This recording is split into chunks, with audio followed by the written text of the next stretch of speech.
خون کیوں سستا ہو گیا ہے؟ 50 روپے پر خون ہو رہا ہے، 500 روپے میں قتل ہو رہا ہے، اتنا انسان کا خون سستا ہو گیا۔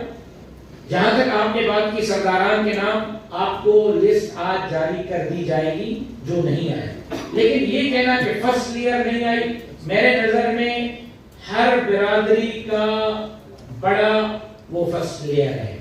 آج حکومتی سرداران نہیں آئے، حکومتی نواب نہیں آئے، اور اس لیے نہیں آئے کہ ان پر حکومت کا زور ہے اور وہ اپنے حکومت کو ناراض نہیں کر سکتے۔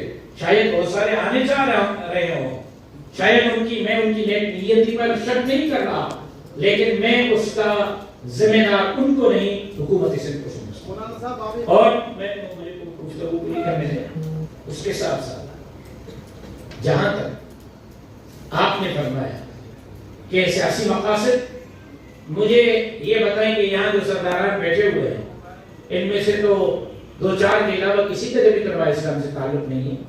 کل الیکشن میں وہ کہاں کھڑے ہوں گے، کس کے ساتھ کھڑے ہوں گے؟ وہ کل بھی آزاد تھے، آئندہ کل بھی آزاد ہیں۔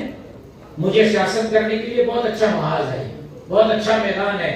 جمعیت علماء اسلام سے بڑی سندھ میں کوئی عوامی قوت نہیں ہے۔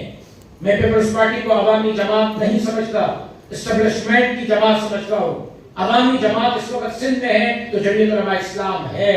میرے پاس بہت محاذ ہیں، میں کر سکتا ہوں، کروں گا، سیاست کر رہا ہوں، کروں گا، لیکن آج کا یہ اجلاس جرگہ سیاسی پوائنٹ سکورنگ کے لیے نہیں، امن امن امن، عوام عوام عوام اور سندھ کے لیے ہے، اس کے علاوہ اس کا کوئی مقصد نہیں۔ مولانا صاحب آپ یہ بتائیے، آپ کے تمام جو اختیارات آپ کو دیے جائیں اور آپ اپنے کے حوالے سے آپ کا کیا کہنا ہے اور پہلا اختلاف کا کیا ہے؟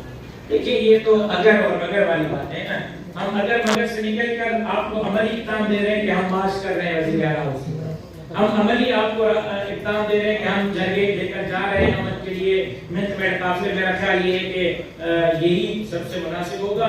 باقی اختیارات مجھے ملے تو انشاءاللہ میں آپ کو ایک دن میں سب کچھ ٹھیک کر کے دوں گا۔